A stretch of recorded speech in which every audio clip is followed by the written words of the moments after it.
ले लेते हैं।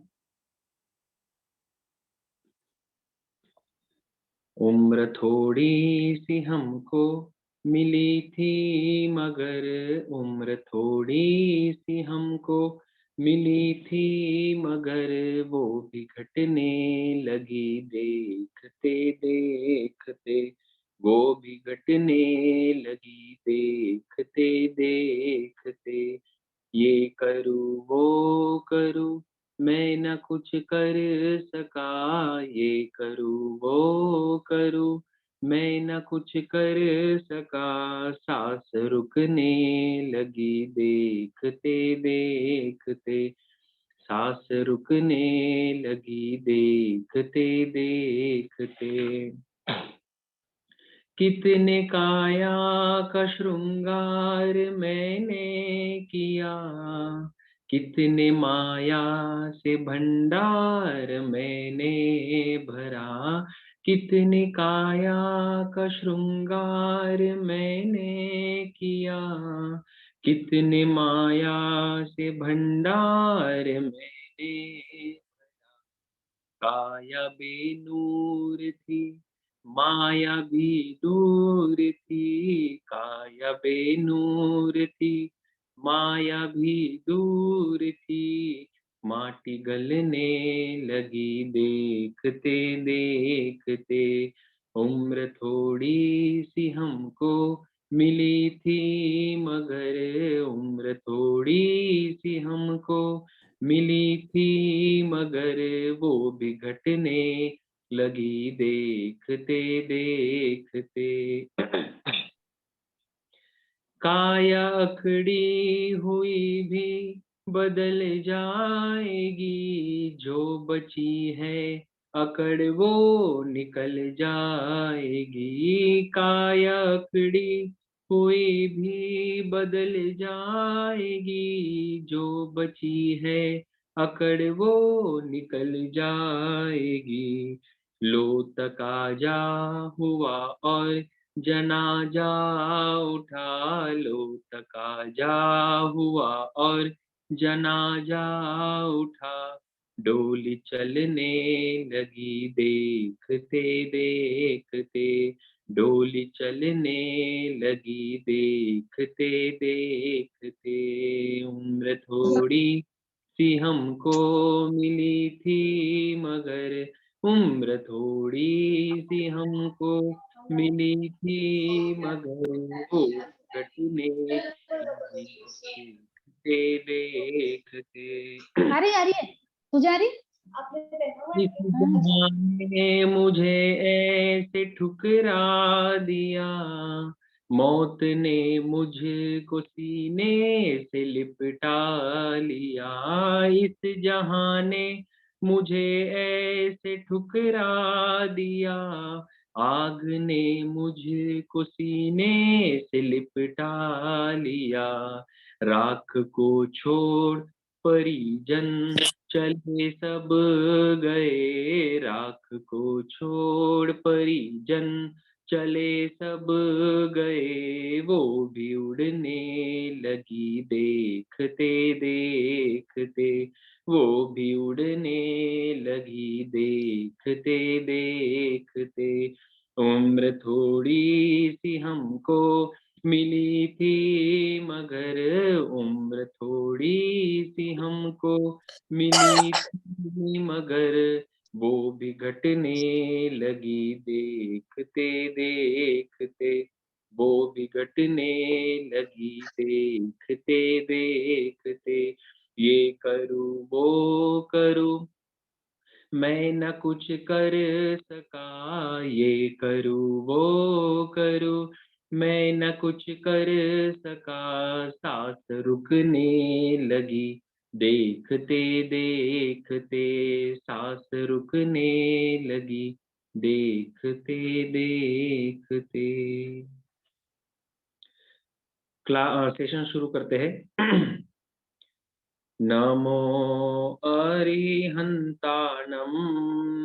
नमो सिद्धानं, नमो आयर्यानं, नमो उवझायानं, नमो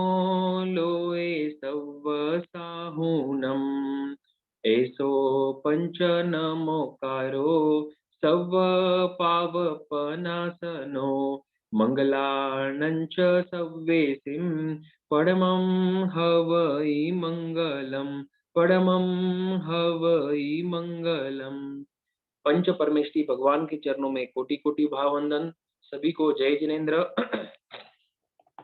हमारे इस उत्तरायण के श्रृंखला में हम अगला अध्ययन अर्थात 28वां अध्ययन जिसका नाम है मोक्ष मार्ग गति, इसकी आज हम चर्चा करेंगे।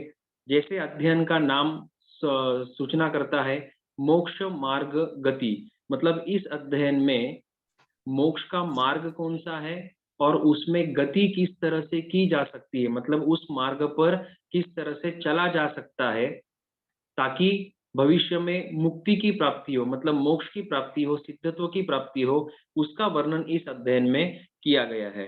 अब पहले 3 गाथाओं का भावार्थ ये है कि जिन भाष्यम, पहली गाथा में दिया है जिन भाष्यम, अर्थात ये जो भी कहा गया है या कहेंगे आगे आने वाली गाथाओं में या इस गाथा में, वो जिनेश्वर भगवंतों द्वारा भाषित है। अर्थात जो केवल ज्ञानी है, जो वितरागी है, जो राग द्वेष मोह अंधकार से रहित है, उनके द्वारा इन तत्वों का कथन किया गया है, इस अध्ययन का कथन किया गया है। इसलिए हम जैसे छद्मोत्सव को भगवान की आज्ञा पर, जिनेन्द्र भगवान की आज्ञा पर श्रद्धा, अटूट श्रद्धा रखनी चाहिए। तो ये हो गया। अब बता रहे हैं कि जीव का लक्षण ज्ञान और दर्शन है। नाना दर्शन लक्षणम, जीव का लक्षण ज्ञान और दर्शन है। और 4 प्रकार, ये जो मोक्ष मार्ग है वो 4 तत्वों से युक्त है। कोई एक तत्व पकड़ के मोक्ष मार्ग प्राप्त नहीं किया जा सकता। तो ये जो मोक्ष मार्ग है वो चारों को मिलाकर संयुक्त, मतलब जब चारों साथ में होंगे तब जाकर वो मोक्ष मार्ग बनेगा। तो वे 4 कौन से हैं, तो आगे की गाथा में बताते हैं कि ज्ञान, दर्शन, चारित्र और तप। तत्वार्थ सूत्र में पहले ही श्लोक में है सम्यक दर्शन ज्ञान चारित्रानि मोक्ष मार्ग, तो वहां पर 3 रत्न, मतलब 3 मार्ग बताया है, दर्शन, सम्यक ज्ञान और सम्यक चारित्र। अपेक्षा भेद है, इस अध्ययन में 4 मार्ग बताए हैं, मतलब चारों मिलकर मोक्ष मार्ग बनेगा। तो 4 प्रकार बताया है, वे है सम्यक ज्ञान, सम्यक दर्शन, सम्यक चारित्र और सम्यक तप। कोई चारों में से एक भी कम हो या 2 कम हो तो मोक्ष मार्ग नहीं बनता है। या हम ये कह नहीं सकते कि बिना चारित्र के मुक्ति हो जाएगी या बिना तपस्या करे मुक्ति हो जाएगी। मात्र ज्ञान रहा या श्रद्धा भी हो गई तो मुक्ति हो जाएगी, चारित्र की आवश्यकता नहीं है, इस तरह का प्रतिपादन हम नहीं कर सकते हैं। तो इन गाथाओं से स्पष्ट होता है कि मोक्ष मार्ग जो है, मूल पाठ में आया है चौ कारण संयुक्तम, मतलब इन चारों कारणों से जो संयुक्त है वो मोक्ष मार्ग कहलाता है। दूसरी गाथा में भी वापिस जैसे पहली गाथा में दिया था जिन भाष्यम, मतलब जिनेन्द्र भगवंतों द्वारा भाषित है, मतलब कहा गया है। उसी तरह दूसरी गाथा में भी विशेषण है कि जिनेहिम वरदंसिहिम। लोकस में भी आता है कि वर मतलब श्रेष्ठ, और जिसका दर्शन श्रेष्ठ है, और जिनेहिम मतलब जिनेन्द्र भगवान, तो जिसका ज्ञान और दर्शन श्रेष्ठ है, अर्थात जो केवल ज्ञानी है और जो केवल दर्शी है, उनके द्वारा ये तत्वों का प्रतिपादन किया गया है। अब आगे है, अब ये जो मोक्ष मार्ग बता दिया, इसका फल क्या होगा, तो शास्त्रकार फरमाते हैं कि जो साधक, जो आत्मा इस मोक्ष मार्ग पर आरूढ़ होगा और पुरुषार्थ करेगा, सिर्फ मार्ग पर बैठकर काम नहीं चलेगा। एक्चुअली मार्ग तो वही होता है जिस पर चला जाता है, पुरुषार्थ मेहनत कर कर आगे बढ़ा जाता है। तो जो साधक आत्मा इस मोक्ष मार्ग पर आरूढ़ होकर पुरुषार्थ करेगी, उस आत्मा को कौन सा फल प्राप्त होगा, तो तीसरी गाथा में बताते हैं जीवा गच्छन्ति सुगइम, मतलब ऐसे साधक आत्मा, ऐसे जीवात्मा गच्छन्ति सुगइम, मतलब सुगति को, सदगति को प्राप्त करते हैं। तो यहाँ पर हम अर्थ ले सकते हैं कि दो प्रकार की सदगति कह सकते हैं। सर्वप्रथम तो है मोक्ष, सिद्धत्व की प्राप्ति, मतलब जो आत्मा सभी कर्मों का क्षय करके करेंगे वो मोक्ष को प्राप्त करेंगे। और अगर सभी कर्म क्षय नहीं हुए हैं तो ऐसी आत्मा इस मोक्ष मार्ग के द्वारा सदगति को, चारों गति में से सदगति प्राय देवगति, मतलब वैमानिक जाति के देवता, पहले देवलोक से लेकर तो ऊपर, श्वेतांबर परंपरा में 12 देवलोक, उसके ऊपर 9 ग्रैव्यक और उसके ऊपर 5 अनुत्तर, इस तरह से माने जाते हैं। तो चाहे वो श्रावक हो, चाहे वो साधु हो, या चाहे वो मात्र सम्यक दृष्टि हो, चौथे गुणस्थान वाला, अगर वो चौथे, पांचवे, छठे गुणस्थान में आयुष्य का बंद करता है, मतलब अगले भव की आयुष्य का बंद करता है, तो ऐसा साधक नियम वैमानिक गति को ही प्राप्त करता है। तो सदगति यहाँ पर तो शास्त्रकार मुख्य रूप से मोक्ष फरमाना चाहते हैं, और जिसका मोक्ष नहीं होगा वो वैमानिक देवगति को प्राप्त करेगा। और जो जीव चौथे, पांचवे, छठे गुणस्थान में आयुष्य का बंद करते हैं वे आराधक कहलाते हैं। तो ऐसा जीव 15 भवों के अंदर मोक्ष प्राप्त कर लेगा, जैसे सुख विपाक सूत्र में सुबाहु कुमार का कथन है। सुबाहु कुमार ने भी सम्यक में आयुष्य का बंद किया है, तो वे 15 भवों के अंदर नियम मोक्ष को प्राप्त कर लेंगे, 15वें भव में नियम मोक्ष प्राप्त कर लेंगे। तो जघन्य 3 भव, उत्कृष्ट 15 भवों के अंदर अंदर मोक्ष हो जाएगा। और फिर ऐसा जीव जिसने सम्यक्त्व में आयुष्य का बंद किया है, ऐसा जीव 22 दंडकों को ताले लगा देता है, अर्थात ना तो वो नरक गति में जाएगा, अब ना वो भवनपति, वाणव्यंतर और ज्योतिष में भी जाएगा, और ना ही वो 5 स्थावर, 3 विकलेंद्रिय और तिर्यंच पंचेंद्रिय में जाएगा। सिर्फ वैमानिक और मनुष्य गति को छोड़कर, दंडक को छोड़कर अन्य जगहों पर वो नहीं जाएगा। तो ये प्राप्ति उसको संसार में रहते हुए होती है, अन्यथा मोक्ष की प्राप्ति होती है। अब आगे सम्यक ज्ञान के भेद बताते हैं। ज्ञान कितने प्रकार का है, तो जैसे हम जानते हैं 8 कर्म, उसमें से पहला है ज्ञानावरणीय कर्म, और हम उसके प्रकृति भी जानते हैं। तो यहाँ पर बता दिया चौथी गाथा में, चौथी और पांचवी मिलाकर, नहीं, चौथी गाथा में के ज्ञान 5 प्रकार के हैं: मति ज्ञान, श्रुत ज्ञान, अवधि ज्ञान, मन परिव्य ज्ञान और केवल ज्ञान। हमको याद ये क्रम है, लेकिन इस चौथी गाथा में क्रम किस तरह से बताया है। पहला लिया है श्रुत ज्ञान, तो पहला है श्रुत ज्ञान, फिर मति ज्ञान, फिर अवधि ज्ञान, मन परिव्य ज्ञान और केवल ज्ञान। तो यहाँ पर श्रुत ज्ञान सर्वप्रथम लेने का वापिस अपेक्षा भेद है। आगमकार और शास्त्रकार अलग अलग एंगल से, अलग अलग अपेक्षाओं से हम जैसे शिष्यों को तत्वों का बोध कराना चाहते हैं। तो यहाँ पर उन्होंने क्रम में मति को बाद में सेकंड नंबर पे लिया, श्रुत को पहले नंबर पे लिया। तो उनका आशय ये होगा, अनेकों आशय में से एक आशय ये है कि श्रुत ज्ञान के द्वारा ही ज्ञान प्राप्त किया जा सकता है। जैसे आगम का ज्ञान है या तत्वों का ज्ञान है, प्राय करके श्रुत ज्ञान के द्वारा जो पढ़ा जाता है, जो सुना जाता है, जो कथन किया जाता है, वो श्रुत ज्ञान है।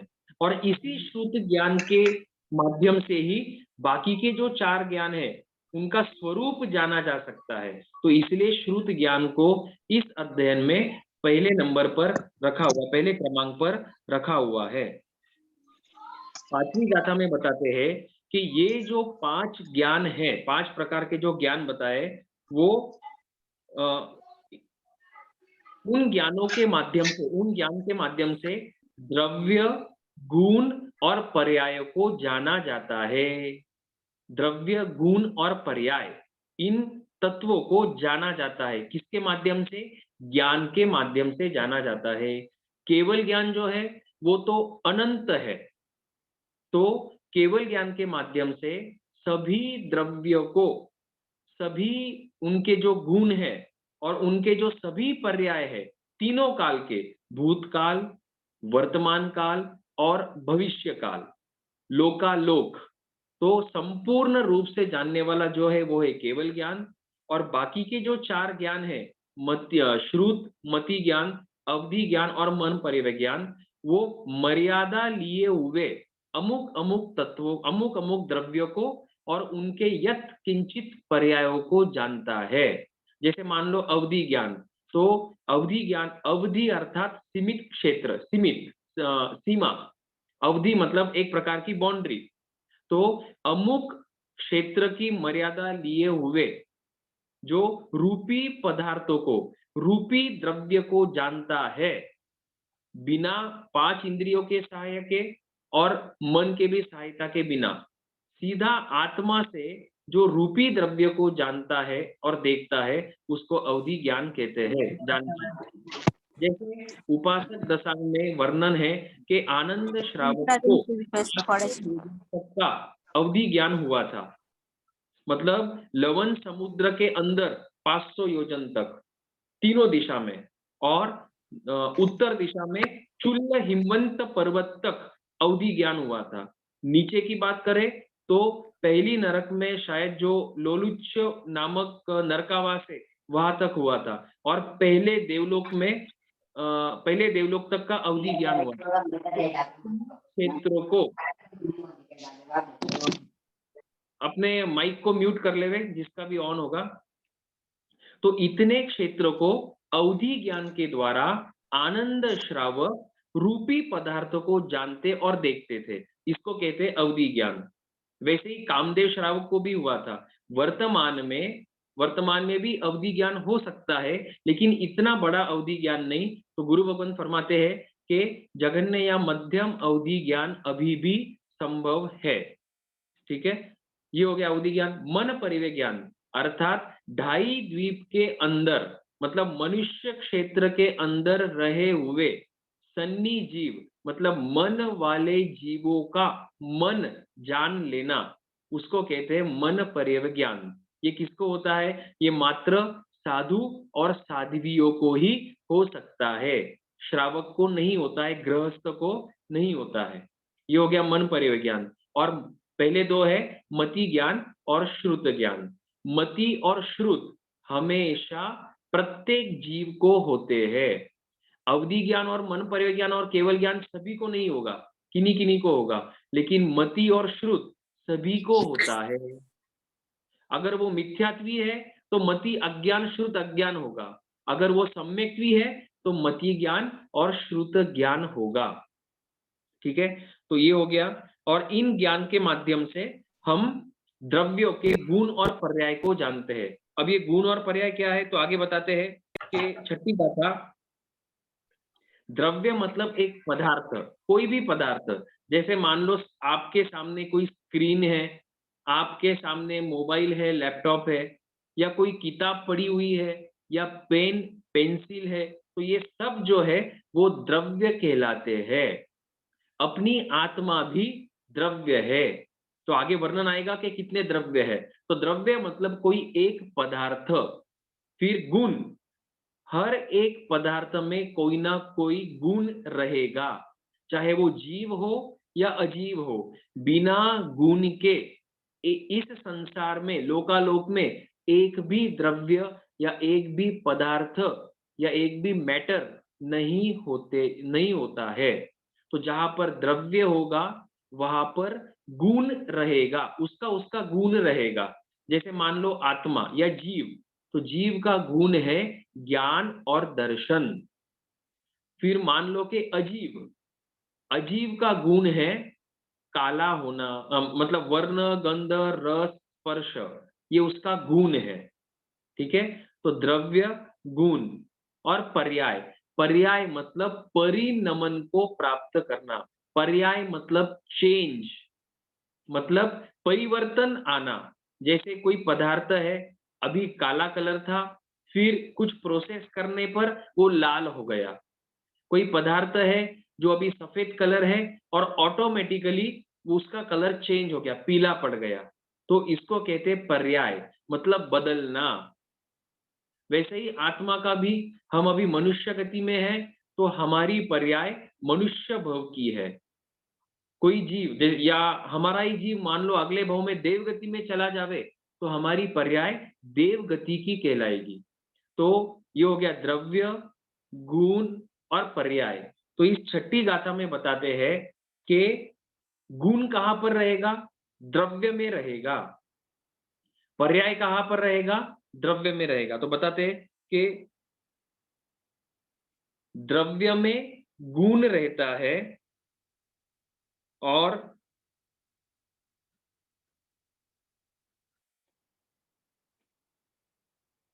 पर्याय जो है वो द्रव्य में भी होते हैं और गुण में भी होते हैं। तो गुण कहां पर रहते हैं? द्रव्य में गुण रहते हैं। कोई भी द्रव्य बिना गुण का नहीं होगा। तो द्रव्य में गुण रहते हैं और द्रव्य का भी पर्याय होता है, मतलब द्रव्य भी बदलता है और गुण जो है वो भी बदलता है, मतलब वो भी चेंज होता है। तो द्रव्य, गुण और पर्याय। अब आगे बताते हैं षट द्रव्य का स्वरूप, गाथा नंबर 7। जैसे द्रव्य हम बोल रहे थे, तो संसार में कितने द्रव्य है? तो आगमकार फरमाते हैं, आप जानते हैं कि षट द्रव्य, मतलब इस संसार में लोकालोक में 6 द्रव्य है। और डिटेल में बात करें तो लोक के अंदर 6 द्रव्य है और लोक के बाहर सिर्फ एक द्रव्य है, जिसको हम आकाश अस्तिकाय कहते हैं, आकाश कहते हैं। तो 7वीं गाथा में बताते हैं कि धर्मास्तिकाय, जहां पर धर्मास्तिकाय है, अधर्मास्तिकाय है, आकाश अस्तिकाय है, उद्गल अस्तिकाय है, जीवास्तिकाय है और काल है, उसको लोक कहते हैं। उतने क्षेत्र को लोक कहते हैं। तो जो अगर आपने जैन धर्म का जो सिंबल है, चिन्ह है, स्थानक के बाहर, उपाश्रय के बाहर या घरों के अंदर देखा होगा, तो वो लोक कहलाता है। उस लोक के अंदर ही धर्मास्तिकाय, अधर्मास्तिकाय, आकाशास्तिकाय, काल, जीवास्तिकाय और पुद्गल अस्तिकाय, ऐसे ये 6 द्रव्य उस लोक के अंदर होते हैं। लोक के बाहर ये सभी के सभी 6 द्रव्य नहीं होते। क्या कितने होते हैं हम बाद में देखेंगे। तो जहां पर ये 6 द्रव्य है उसको लोक कहा जाता है। एक और लोग हैं, ठीक है। अब 8वीं गाथा, इसमें बताते हैं कि ये द्रव्य कितने हैं, इनकी संख्या, धर्मास्तिकाय कितने हैं, अधर्मास्तिकाय कितने हैं। जैसे मान लो आपके घर में अभी 3 मोबाइल है, तो द्रव्य कितने हो गए? वो द्रव्य का नाम है मोबाइल और उसकी संख्या कितनी हो गई? 3। तो इस तरह से यहाँ पर गिनाएंगे कि धर्मास्तिकाय कितने हैं। तो भगवान फरमाते हैं धर्मास्तिकाय, अधर्मास्तिकाय और आकाशास्तिकाय, ये एक द्रव्य है। एक द्रव्य है, अखंड है, कोई टूटा हुआ नहीं है, क्रैक आया हुआ नहीं है, 2 टुकड़े नहीं है, सिंगल एक पदार्थ है जिसको हम धर्मास्तिकाय कहेंगे, वो एक है, 2 नहीं है, 4 नहीं है, 10 नहीं है। ठीक है? तो वो कहां पर है धर्मास्तिकाय और अधर्मास्तिकाय? पूरे लोक में है। तो लोक का चिन्ह आपके सामने रखना या इमेजिन करना, पूरे लोक में वो द्रव्य फैला हुआ है। लेकिन वो फैला हुआ है, तो वो हम जहां पर अभी बैठे हैं, क्लासरूम में कहो या स्थानक में कहो या रूम में कहो, वहां पर भी धर्मास्तिकाय, अधर्मास्तिकाय और आकाशास्तिकाय ये द्रव्य है। लेकिन हमको आंखों से दिखते भी नहीं है और स्पर्शेंद्रिय से हमको उसका टच का अनुभव, स्पर्श का अनुभव भी नहीं होता है। क्यों? क्योंकि उसमें वर्ण, गंध, रस और स्पर्श नहीं है, इसलिए वो अरूपी है। तो अरूपी किसे कहना? जिसमें वर्ण, गंध, रस और स्पर्श नहीं होता है, वो द्रव्य अरूपी कहलाते हैं। और जिसमें वर्ण आदि नहीं है, तो उसको हम जैसे छद्मस्त जीव नहीं देख पाएंगे, अवधि ज्ञानी भी नहीं देख पाएंगे। क्यों? क्योंकि अवधि ज्ञानी क्या देखते हैं? रूपी पदार्थ देखते हैं। अर्थात जिसमें वर्ण, गंध, रस, स्पर्श है, वही पदार्थ अवधि ज्ञानी देख सकते हैं। तो अरूपी पदार्थ कौन देखते हैं? केवल ज्ञानी ही जानते और देखते हैं। तो ये जो पहले 3 द्रव्य है, धर्मास्तिकाय, अधर्मास्तिकाय और आकाशास्तिकाय, इनकी संख्या 1 है। अब आगे जो 3 द्रव्य है, काल, पुद्गल और जीव, ये अनंत है। संख्या कितनी इनकी? अनंत की संख्या है। तो पहले जीव की बात करते हैं। हम जानते हैं कि जीवों की संख्या अनंत है। नरक में तो असंख्याता जीव है, देवगति में असंख्याता जीव है, मनुष्य में भी समूर्चिम की बात करें तो असंख्याता जीव है। लेकिन तिर्यंच गति में एकेंद्रिय की बात करें, उसमें भी वनस्पति की बात करें, तो वनस्पति में अनंत जीव है। क्यों? क्योंकि वहां पर निगोद है, साधारण जीव है। तो जो आलू है, जो प्याज है, उसके छोटे से टुकड़े में, छोटे से कण में, मान लो कि 1 मिलीमीटर बाय 1 मिलीमीटर का कण है, टुकड़ा है, उसमें जीव कितने हैं? अनंत जीव है। अनंत अर्थात इनफाइनाइट, जिसकी काउंटिंग हम नहीं कर सकते हैं, केवल ज्ञानी जानते हैं। और सिद्ध भगवान भी अनंत है। तो इस तरह से टोटल जीव कितने हैं? अनंत है। अब बात करें पुद्गलों की, तो पुद्गल भी अनंत है। पुद्गल मतलब जिसमें वर्ण, गंध, रस और स्पर्श है, वो पुद्गल कहलाते हैं। आगे इनका आएगा थोड़ा वर्णन। पुद्गल मतलब जो मिलता है और बिखरता है, उसको पुद्गल कहते हैं। अन्य कोई जय भी द्रव्य तेरे को पानी चाहिए ना था, तो मिलेगा? मिलते हैं, बिखरते हैं, जैसे तेरा है हाथ वैसे अच्छा होना तो पानी देना ना। हाथ अच्छा है क्या? ठीक है। अब आगे पुद्गल, तो पुद्गल अनंत है। इस संसार में अनंत पुद्गल रहे हुए हैं। जैसे मान लो घर, आपकी घर की संख्या तो 1 है। मान लो गाड़ी, आपके पास गाड़ी की संख्या 3 है या 2 है, लेकिन उस एक एक गाड़ी में भी अनंत पुद्गल चिपके हुए हैं। अनंत पुद्गलों से ही वो एक एक गाड़ी भी बनती है। या एक पेन, एक पेंसिल, या कोई भी पदार्थ ले लो, तो अनंत पुद्गलों से बनते हैं। जो अपने को आंखों से दिखाई देते हैं, उसमें तो अनंत पुद्गल ही होते हैं। इस वातावरण में बोल पूरे 14 राजलोक में नो लेक्चर आगे दिस नहीं इस प्रकार के पुद्गल नहीं जय ठसाठस भरे हुए हैं।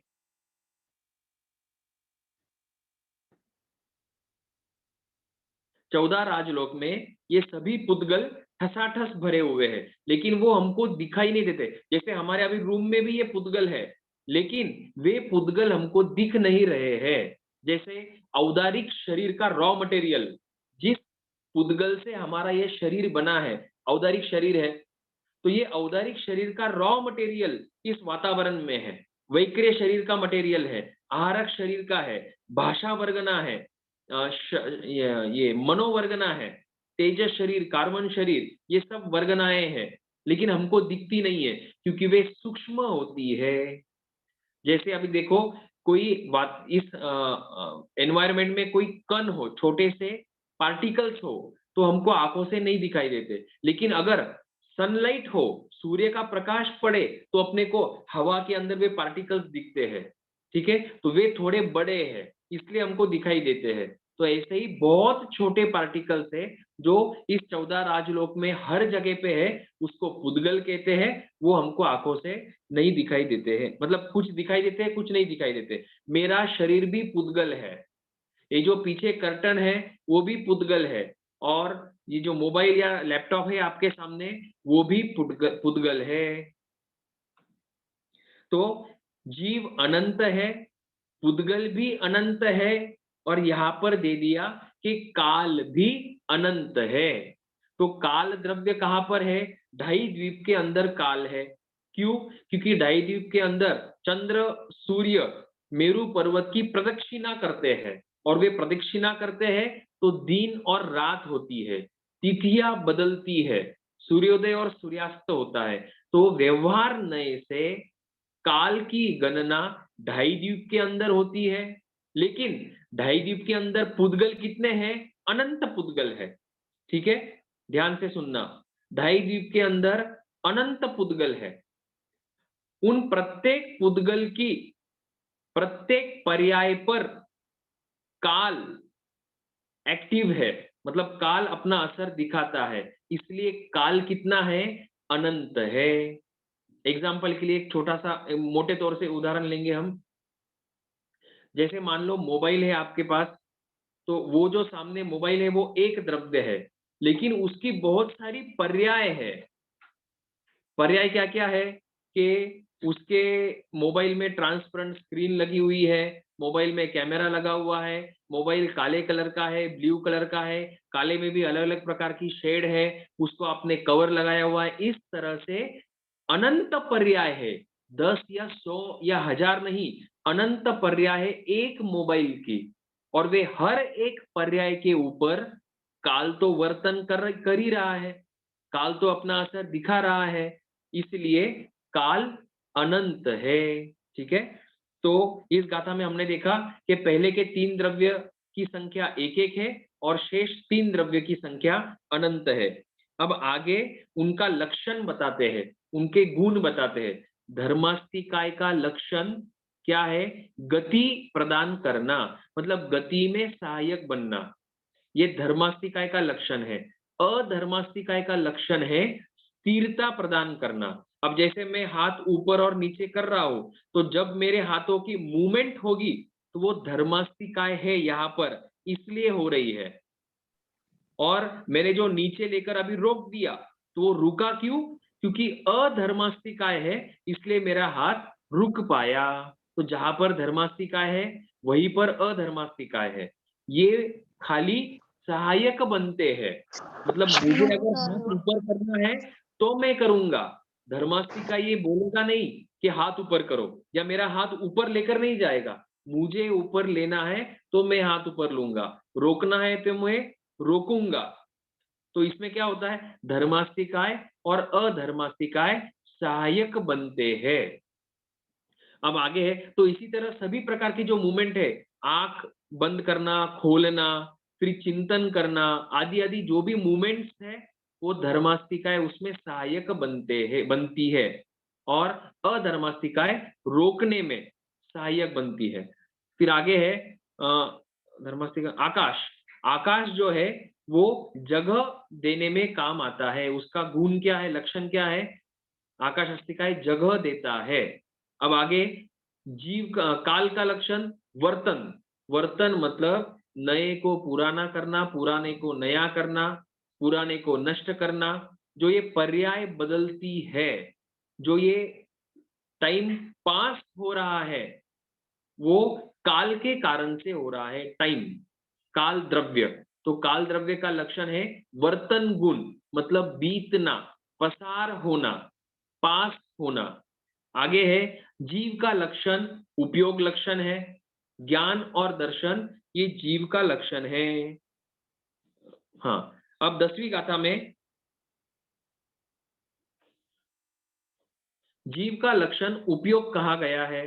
तो हम जानते हैं कि भाई जीव किसको कहना, या जीव का लक्षण क्या है, जीवो उपयोग लक्षणों, उपयोग लक्षण है। उपयोग कितने प्रकार के हैं, 2 प्रकार के, ज्ञान और दर्शन। ज्ञान अर्थात जानना, दर्शन अर्थात देखना। देखना मतलब सामान्य जानकारी होती है जीव को, और जानना मतलब विशेष जानकारी होती है जीव को। तो सामान्य जानकारी मतलब दर्शन, और विशेष जानकारी मतलब ज्ञान। तो ज्ञान और दर्शन किसका लक्षण है, ये जीव का लक्षण बताया गया है। और 2 बताए, सुख और दुख, मतलब 4 लक्षण बताए हैं 10वीं गाथा में, ज्ञान, दर्शन, सुख और दुख। तो सुख और दुख जीवों में अजीवों में नहीं होता है, धर्मास्तिकाय अधर्मास्तिकाय अन्य किसी में भी नहीं होता है। सुख और दुख की अनुभूति मात्र और मात्र जीव में ही होती है। अब आगे 11वीं गाथा में बताते हैं और थोड़ा सा विस्तार करके, के ज्ञान, दर्शन, चारित्र, तप, वीर्य और उपयोग ये जीवों के लक्षण हैं। तो अपेक्षा से क्या कैसा बताया है कि कोई भी आत्मा ले लो, तो उस आत्मा का लक्षण ज्ञान, दर्शन, सुख और दुख तो है ही। तो भले सिद्ध भगवंतों की आत्मा ले लो, सिद्ध भगवंतों में ज्ञान है, दर्शन है, अव्याभाद सुख है और दुख का अभाव है। तो इस अपेक्षा से सिद्धों का लिया। और 11वीं गाथा में जो बताया वो सभी संसारी जीवों में लागू हो जाता है कि ज्ञान, दर्शन, चारित्र, तप, वीर्य, उपयोग, ये जीवों के लक्षण है। तो ज्ञान और दर्शन आप जानते हो। चरित्र मतलब व्रतों को ग्रहण करना, 5 महाव्रतों को ग्रहण करना, वो कहलाता है चारित्र।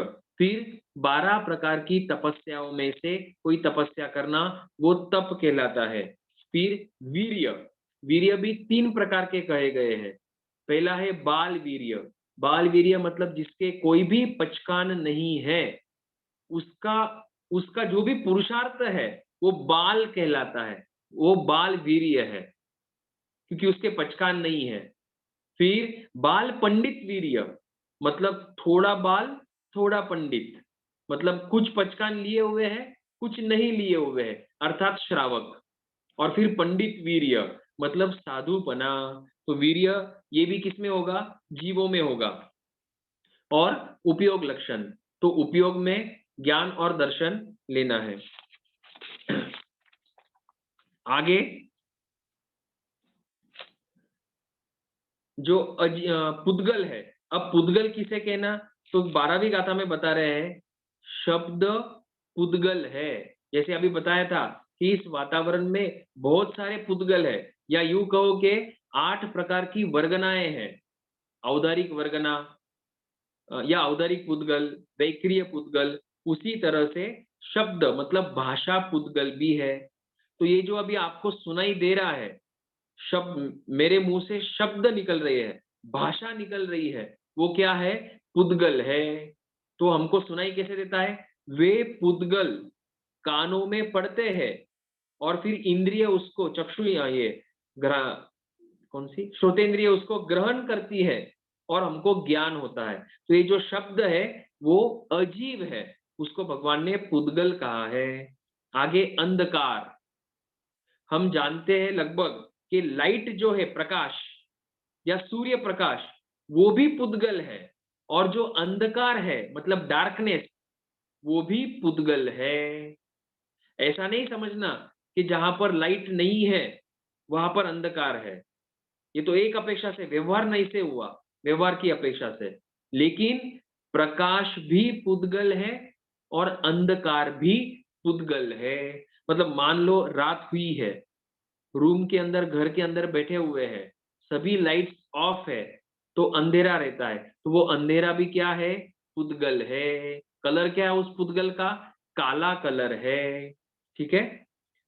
और उद्योत, उद्योत मतलब प्रकाश, प्रभा, ये भी पुद्गल है। और छाया, छाया मतलब जो हमारा शैडो है, वो भी पुद्गल है।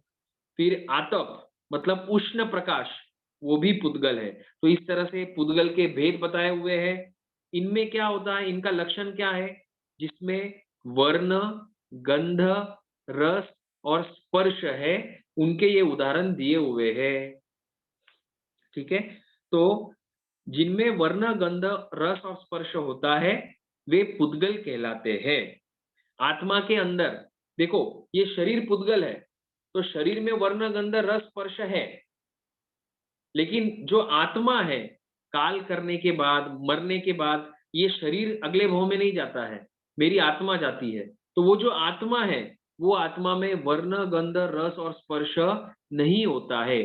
तो कोई भी आत्मा में, चाहे वो भवी हो या अभवी हो या नरक गति में गई हो, आत्मा में वर्ण आदि नहीं होते, इसलिए आत्मा अरूपी कहलाती है। आगे पुद्गलों के और क्या स्वभाव है? तो पुद्गल का अर्थ ही है मिलना और बिखरना। ये मुख्य रूप से अर्थ है कि जहां पर वे पदार्थ मिलते हैं और बिखरते हैं, उनको पुद्गल कहा जाता है। तो यहाँ पर दिया कि इकट्ठा होना, बिखरना, या जो संख्या में हम बोलते हैं कि भाई 1, 2, 3, उसको भी पुद्गल कहा है। अलग अलग प्रकार के जो आकार होते हैं वो पुद्गलों के आकार होते हैं। बस इस तरह से पुद्गलों के कुछ लक्षण बताए हुए हैं। पुद्गलों की जानकारी ये हमको क्यों लेना है, हम हमारा वैराग्य बढ़े इसलिए हमको पुद्गलों की जानकारी लेना है कि पुद्गल क्या है जो मिलता और बिखरता है। तो हम कोई भी मनोरम्य या अच्छा दिखने वाला कोई सीनरी देखे तो हमको ये विचार करना है कि ये तो पुद्गल है, आज अच्छा है कल बुरा हो जाएगा, इस तरह की अनित्य भावना भाना है। और मान लो कोई मेरू पर्वत भी है तो मेरू पर्वत भी पुद्गल है, वो मिलेगा बिखरेगा, मिलेगा बिखरेगा, वो अजीब पदार्थ है। मैं तो जीव हूं और मेरा लक्षण है ज्ञान और दर्शन। तो ये जो मोक्ष मार्ग बताया हुआ है उसके माध्यम से उसके ऊपर चल के मुझे मुक्ति को प्राप्त करना है। तो इस तरह से वैराग्य भावना को हम बढ़ा सकते हैं। तो कोई भी पदार्थ हमारे सामने, गाड़ी, बंगला, फर्नीचर या कोई भी सीनरी, कोई भी पोस्चर, कोई भी डिजाइन, कोई भी पिक्चर, कोई भी पदार्थ सामने आ जावे तो हमको यही विचार करना है कि ये तो पुद्गल है, ये इसका स्वभाव ही सड़न गलन और विध्वंस है। अब आगे 14वीं गाथा में 9 तत्वों के नाम दिए हुए हैं। जीव, अजीव, पुण्य, पाप, आश्रव, संवर, बंध, निर्जरा, मोक्ष, निर्जरा और मोक्ष, ये 9 प्रकार के तत्व बताए हुए हैं। तत्व का अर्थ होता है जो जैसा है उसको तत्व कहते हैं, जो यथा तथ्य है उसको तत्व कहते हैं, जो तीनों काल में सरीखा होता है, बदलता नहीं है, नित्य रहता है, शाश्वत रहता है, उसको तत्व कहते हैं। तो इस संसार में 9 तत्व भगवान ने बताए हुए हैं, जीवादि 9 तत्व। अब आगे की गाथा बहुत इंपॉर्टेंट है, गाथा नंबर 15वीं। जो जीवात्मा ऊपर बताए हुए 9 तत्वों के ऊपर भाव पूर्वक श्रद्धा करती है उसको वो सम्यक्त्वी कहलाता है। सम्मतम तम वियाह्यम, मतलब वो सम्यक्त्वी कहलाता है। कौन सम्यक्त्वी कहलाता है? जिसको इन ऊपर बताए हुए 9 तत्वों के ऊपर भाव पूर्वक श्रद्धा होती है। तो कभी कभी हमको भी प्रश्न होता है कि मेरे में सम्यक्त्व है कि नहीं है। तो व्यवहार संकेत के 67 बोल जो थोकड़ा है उसके माध्यम से भी और इस गाथा के माध्यम से भी, तत्वार्थ सूत्र में भी यही कहा है कि सम्यक दर्शन ज्ञान चारित्रानी मोक्ष मार्ग, और आगे तत्वों का वर्णन किया हुआ है उसमें भी कहा है कि जो तत्वों के ऊपर श्रद्धा करता है वो सम्यक्त्वी कहलाता है। तो हमको इन तत्वों के ऊपर श्रद्धा करनी है कि जीव को जीव मानना है, सूक्ष्म जीव को जो हमको दिखाई नहीं देते लेकिन भगवान ने फरमाया है तो हमको उसको जीव मानना है। अजीव को अजीव ही मानना है, उसमें हमको जीव की प्ररूपणा नहीं करनी है। पुण्य को पुण्य मानो, पाप को पाप मानो। लगता इजी है लेकिन फिर भी भगवान कहते हैं कि सम्यक्त्व की प्राप्ति करना परम दुर्लभ है। क्यों?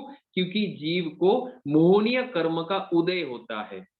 जैसे शराबी को तत्व अतत्व, विवेक अविवेक मतलब की सद्बुद्धि नहीं होती है, उसी तरह हमको अगर गाढ़ मोहनीय कर्म का उदय है तो हमको भी ये तत्व समझ में नहीं आने वाले हैं और हम भी श्रद्धा नहीं करेंगे। लेकिन हमको इस भाव में इन तत्वों के ऊपर अटूट श्रद्धा रखनी है। तो पुण्य को पुण्य कहना है। अब पुण्य कौन सा अधिक है, कौन से कार्य में पुण्य होता है, कौन से कार्य में मिश्र खाता है, मतलब पुण्य भी होता है और पाप भी होता है। कौन सा कार्य ऐसा है जिसमें एकांत रूप से सिर्फ पुण्य होगा, सिर्फ निर्जरा होगी। तो इन तत्वों के ऊपर हमको चिंतन कर कर निर्णय करना है। फिर संवर किसको कहना, धर्म क्या है? संवर और निर्जरा ये धर्म है। बाकी आडंबर में धर्म नहीं रहा हुआ है। आडंबर मतलब आरंभ, समारंभ, मतलब जीवों की हिंसा, और भगवान ने हिंसा में धर्म नहीं बताया है। फिर मोक्ष, जीव को शांति कहाँ होगी? सिर्फ मोक्ष में होगी। तो इस तरह से चिंतन कर कर हमेशा 24 घंटे कभी भी रात को मान लो 2 बजे नींद जग गई, फिर भी आत्म परिणामों में, अध्यवसायों में ये 9 तत्वों का स्वरूप क्लियर होना चाहिए कि 9 तत्व क्या है।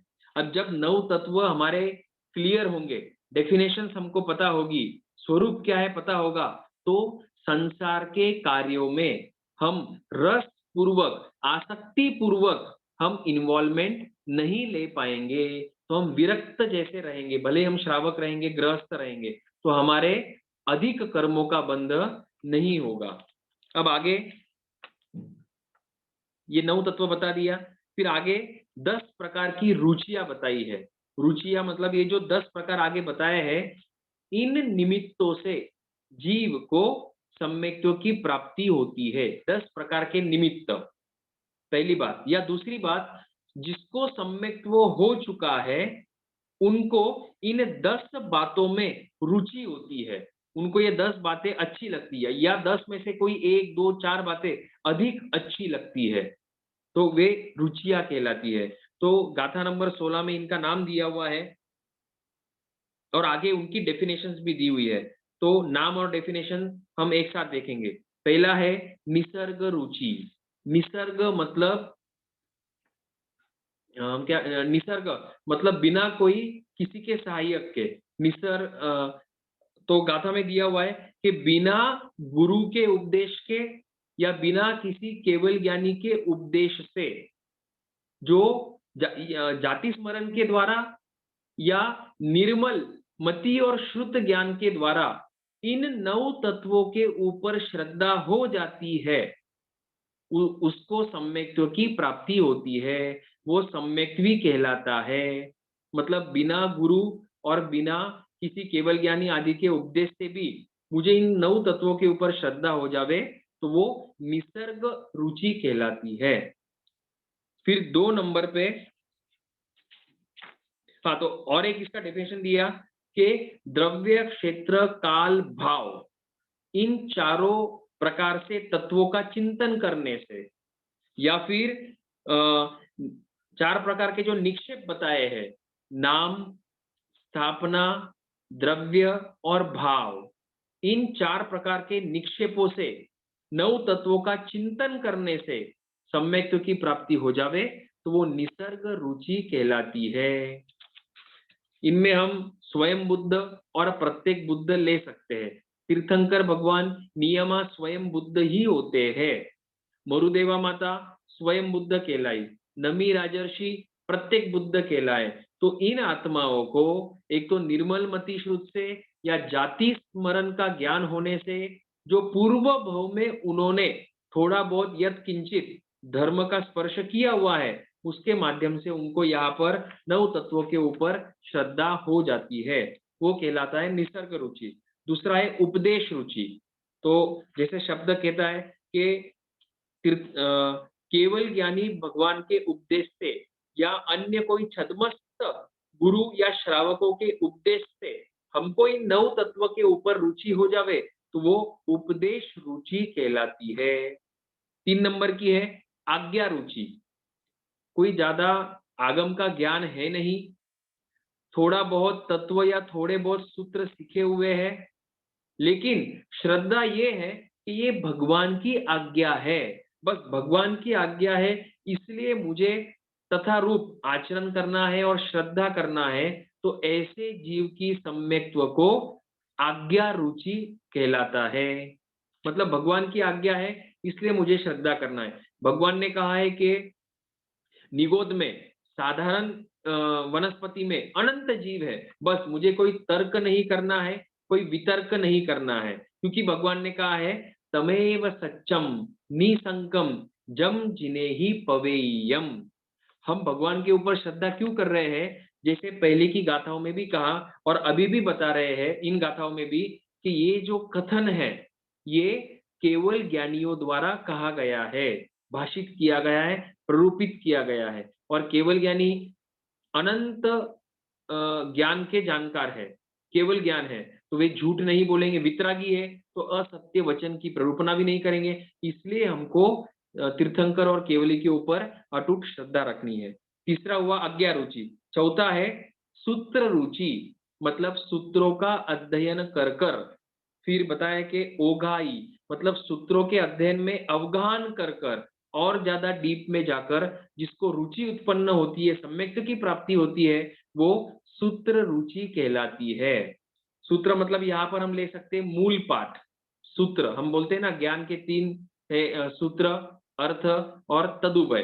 तो यहाँ पर हम सूत्र मतलब मूल जो पाठ है प्राकृत भाषा में, उसको हम यहाँ पर सूत्र की गिनती में लेंगे। 5वां नंबर है बीज रुचि। बीज, बीज से जैसे वृक्ष बनता है, बीज छोटा सा होता है और उससे एक बड़ा वृक्ष, अनेक फल उत्पन्न होते हैं, वैसे ही एक पद जिसने सीख लिया और उस एक पद के माध्यम से या आधार से अन्य बहुत सारी जानकारी हो जाती है, उसको बीज रुचि कहते हैं। जैसे गौतम स्वामी भगवान ने एक प्रहर की देशना दी सभी गंधर्वों को, और उपनयिवा, ध्रुवैवा, विगवैवा, इसका इस तत्व का प्ररूपण किया और सभी गंधर्वों को 14 पूर्व का ज्ञान हो जाता है दीक्षा लेने के बाद। तो दीक्षा लेने के बाद होगा, तो उसको कहते हैं बीज रुचि। और ये जो है तीन तत्व, उपनयिवा, विगैवा और ध्रुवैवा, अर्थात उत्पन्न होना, स्थिर रहना और नाश को प्राप्त करना, बस यही द्रव्य, गुण और पर्याय कहलाता है। आगे है अभिगम रुचि। अभिगम रुचि मतलब पहले बताया था सूत्र रुचि मूल पाठ, अब अभिगम रुचि मतलब उनके अर्थ को, थोकड़ों, अलग अलग प्रकार के थोकड़ों के अर्थ को अच्छी तरह से जानते हुए, समझते हुए जो सम्यक्तों की प्राप्ति होती है, धर्म में जो रुचि होती है, वो अभिगम रुचि कहलाती है। तो इसमें दिया कि हाँ, पहले सूत्र रुचि में भी बताया था कि अंग प्रविष्ट आगम और अंग बाह्य आगम, और यहां पर भी दिया कि 11 अंग और प्रकरणिक सूत्र, प्रकीर्णक सूत्र। तो अंग प्रविष्ट मतलब 12 अंग, जिसके नाम आज हमारे पास उपलब्ध है, आचारांग, सुयगडांग, ठानांग आदि 12 अंग। 12वां है दृष्टिवाद।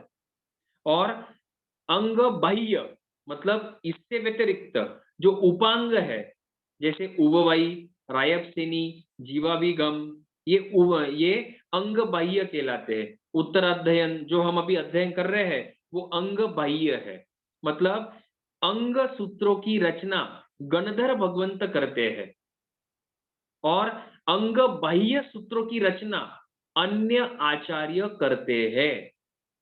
और जिनका ज्ञान 10 पूर्व और उससे ऊपर वाले होते हैं, उनकी रचना को हम आगम मानते हैं।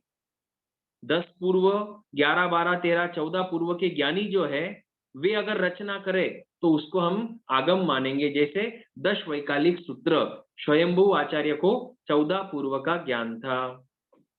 अब आगे विस्तार रुचि। विस्तार रुचि मतलब सभी प्रकार के नयों से, सभी प्रकार के निक्षेपों से, सभी प्रकार के प्रमाणों से, द्रव्य क्षेत्र काल भावों से सूत्र और अर्थ को जाने और उससे जो सम्यक की प्राप्ति हो, उसको विस्तार रुचि कहते हैं। आगे क्रिया रुचि, सामने वाले साधु भगवंतों की क्रिया में क्या क्या बताया है, ज्ञान, दर्शन, चारित्र, समिति, गुप्ति, तपस्या, ऐसे अलग अलग प्रकार की क्रियाओं को देखकर जो सम्यक्तों में रुचि उत्पन्न होती है, सम्यक्त की प्राप्ति होती है, उसको क्रिया रुचि कहते हैं। जिसको क्रिया करने में रुचि होती है, जैसा भगवान ने बताया है वैसा, तो वो क्रियाएं करते हुए जो सम्यक्तों की प्राप्ति होती है, उसको क्रिया रुचि कहते हैं। आगे संक्षेप रुचि, मतलब ज्ञान ध्यान तो करना, लेकिन बहुत विस्तार से नहीं करना, संक्षेप में करना, क्योंकि उसकी उतनी ही रुचि है। तो उस तरह का अध्ययन करते हुए किसी को अगर सम्यक्त्व हो तो वो संक्षेप रुचि वाला कहलाता है। और हाँ, इसमें गाथा में अर्थ दिया कि जिसने मिथ्यात्व को ग्रहण नहीं किया हुआ है, मतलब अन्य धर्म का जिसने नॉलेज नहीं लिया हुआ है और जिसने स्वधर्म का भी मतलब जिन शासन का भी अधिक नॉलेज नहीं लिया हुआ है, संक्षेप में उसको बताना है कि क्या धर्म है, बस उसकी सम्यक्त्व की रुचि संक्षेप रुचि कहलाएगी। ठीक है, तो यहाँ पर दिया हुआ है कि जिसने मिथ्यात्व को ग्रहण नहीं किया है तथा अन्य धर्मों को भी शास्त्र का ज्ञाता नहीं है और जो जिन प्रवचन में मतलब जिन शासन में प्रवीण नहीं है मतलब विशेष जानकार नहीं है किंतु शुद्ध श्रद्धा रखता है, तो उसकी रुचि संक्षेप रुचि कहलाती है। और 10वें नंबर की रुचि है धर्म रुचि। तो धर्म में दो प्रकार है, श्रुत धर्म और चारित्र धर्म। श्रुत धर्म मतलब ज्ञान और चारित्र धर्म मतलब चारित्र। तो उनमें रुचि रखता हुआ जिसको सम्यक्त्व की प्राप्ति होती है उसको वो धर्म रुचि कहलाता है। अब आगे 28वीं गाथा सम्यक्त्व की श्रद्धा। सामयिक लेते हुए हम ये गाथा बोलते हैं या प्रतिक्रमण में परमत्त संतो वा सुदिट्ठ परमत्त सेवना वावी वावन्न कुदंसन वज्जना ईय समत्त सद्द हना, प्रतिक्रमण में हम ये बोलते हैं। तो यह सम्यक्त्व की श्रद्धा है। क्या है? तो इसमें 4 बोल बताए। परमत्त संतोवा मतलब परमार्थ का जानकार होवे। परमार्थ मतलब 9 तत्वों का जानकार होवे। तो जिसने व्यवहार संकेत के 67 बोल का थोकड़ा किया हुआ है उसमें पहला बोल ही है पहले बोले श्रद्धान 4, ये उसका आधार है। तो पहले श्रद्धान 4, तो 4 में से पहला पॉइंट है कि 9 तत्वों का परिचय करे, संस्थव करे। दूसरा है कि जिसने 9 तत्वों का परिचय कर लिया है, जानकारी कर ली है, उसकी सेवा करे, हमेशा उसके साथ रहे। हमारा ग्रुप कैसा होना चाहिए? जो धार्मिक हो। अगर हमारा ग्रुप अधार्मिक है तो हम भी एक ना एक दिन अधर्म के मार्ग पर आगे बढ़ेंगे, क्योंकि जैसी संगति होती है वैसे ही लक्षण और गुण हम में भी आते हैं। तो भगवान स्पष्ट बता रहे हैं कि परिउपासना किसकी करे, सेवा किसकी करे? जो 9 तत्वों का जानकार है, जो धार्मिक है। आगे वावन्न मतलब जिसने सम्यक्तों का वमन कर दिया है, जिसको पहले धर्म के ऊपर श्रद्धा थी, जैन धर्म के ऊपर, अब श्रद्धा नहीं करता है, ऐसे व्यक्ति से दूर रहे, क्योंकि अब वो विकृत हो चुका है। पहले श्रद्धा थी, अब कुतर्क कर रहा है, तो उन कुतर्कों के माध्यम से वो मेरी श्रद्धा को भी विचलित कर देगा, इसलिए ऐसे व्यक्तियों से दूर रहे। और चौथा पॉइंट बताया कि कुदंसन वज्जना मतलब जो कुदर्शन है, जिसमें जिस धर्म में हिंसा है, जिस धर्म में राग और द्वेष है, जिस धर्म के देवी देवता रागी और द्वेषी है, ऐसे धर्म से, ऐसे व्यक्तियों से, ऐसे शास्त्रों से दूर रहे। तो ये हो गया सम्यक्त्व की श्रद्धा। तो हमारे सम्यक्त्व को टिकाना है, सम्यक्त्व को बढ़ाना है, तो इन 4 नियमों का पालन करना आवश्यक है। और आगे बताते हैं थोड़ा और 10 मिनट चलेगा। अब आगे बताते हैं कि सम्यक्त्व के बिना चारित्र नहीं होता है।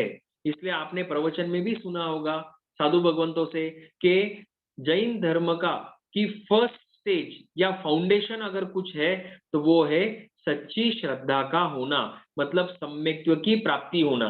अर्थात पहले गुणस्थान को छोड़कर चौथे गुणस्थान में पदार्पण करना। चौथे गुणस्थान का नाम है अविरति सम्यक दृष्टि गुणस्थान। तो सम्यक्त्व नहीं होगा तो चारित्र आएगा ही नहीं। तो अभवी क्या दीक्षा नहीं लेते हैं?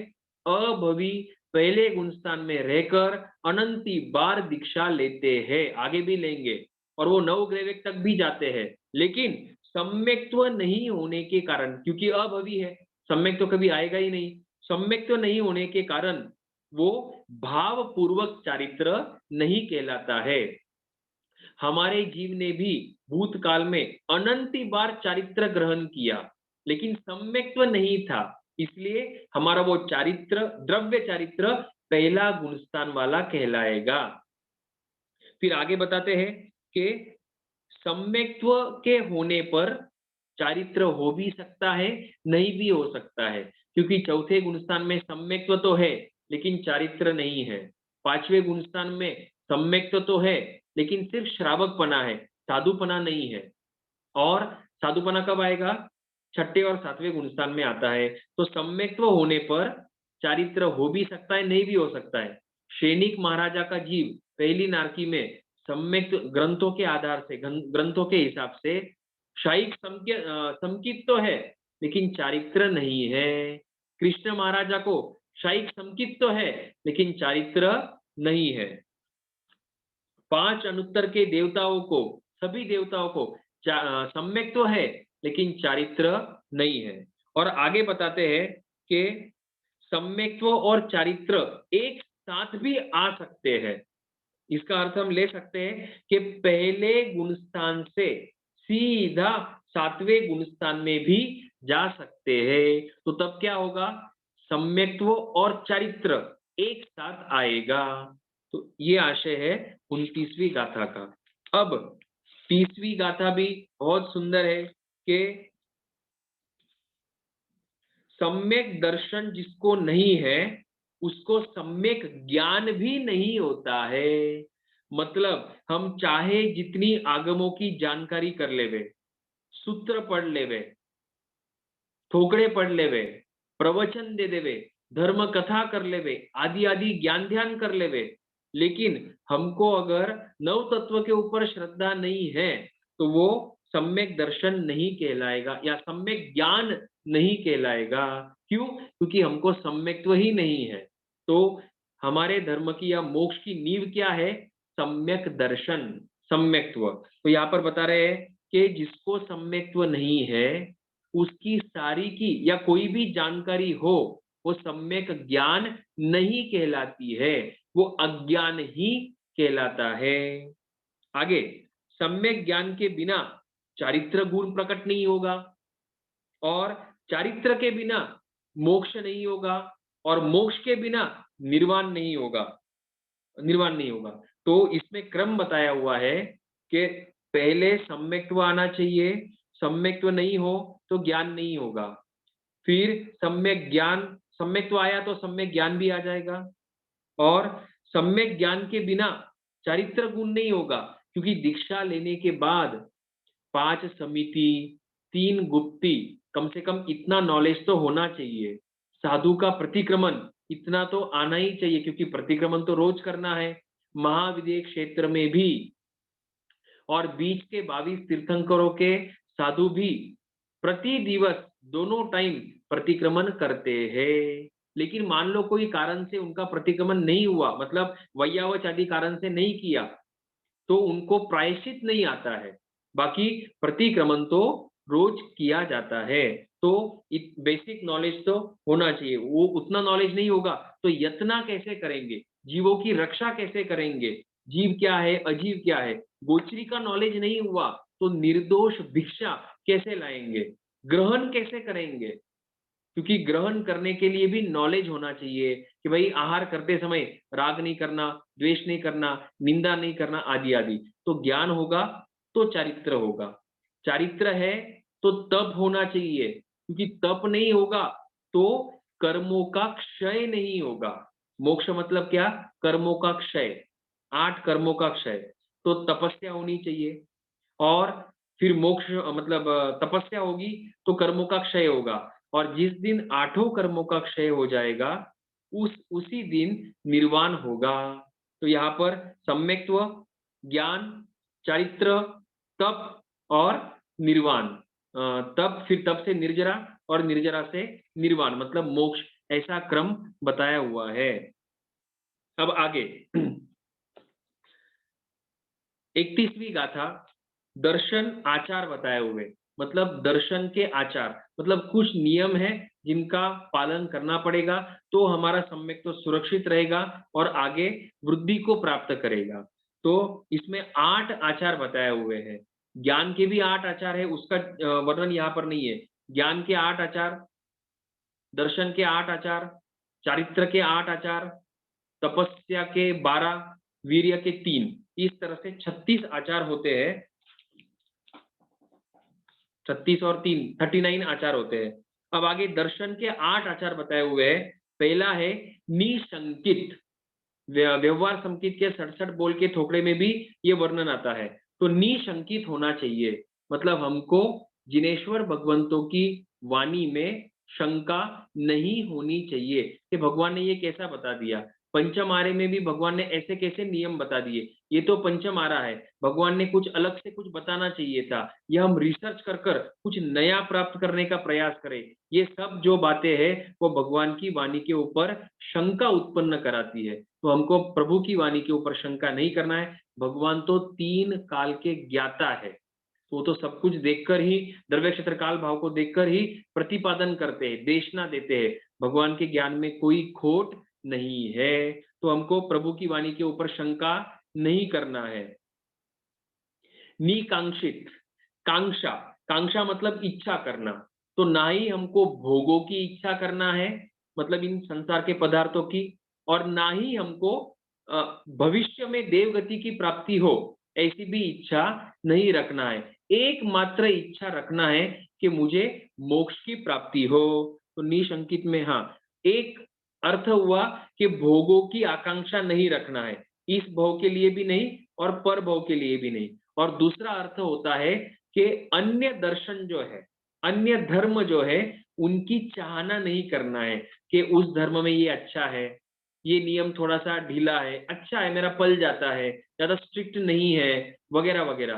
तो इस तरह से अन्य धर्म के नियमों को देखकर या उनकी ढिलाई को देखकर उसके तरफ आकर्षित नहीं होना है, इच्छा नहीं रखना है। इन सब नियमों का पालन होगा तो हमारा सम्यक तो सुरक्षित रहेगा। फिर निर्विचिकित्सा, निर्विचिकित्सा मतलब धर्म की करनी में फल के बारे में संदेह नहीं रखना है, धर्म के फल में संदेह नहीं रखना है। भगवान कहते हैं उवई सूत्र में, जैसे कर्म करेंगे वैसा फल मिलेगा, अच्छे कर्म है तो अच्छा फल मिलेगा, बुरे कर्म है तो बुरा फल मिलेगा। गज सुकुमाल मुनि को याद कर लो, पिछले भव में जब वे बच्चे थे और उनकी वो सौतीली या बड़ी माँ थी, वो जो बड़ी माँ ने कार्य किया, बेचारा बच्चा था, उसने क्या सोचा होगा, क्या कुछ नहीं, वहां पर वो काल कर गया।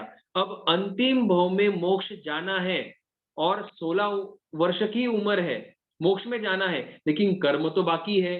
तो सौमील ब्राह्मण आकर वे परिशह और उपसर परिशह देते हैं, तो किए हुए कर्म तो भोगने ही पड़ेंगे।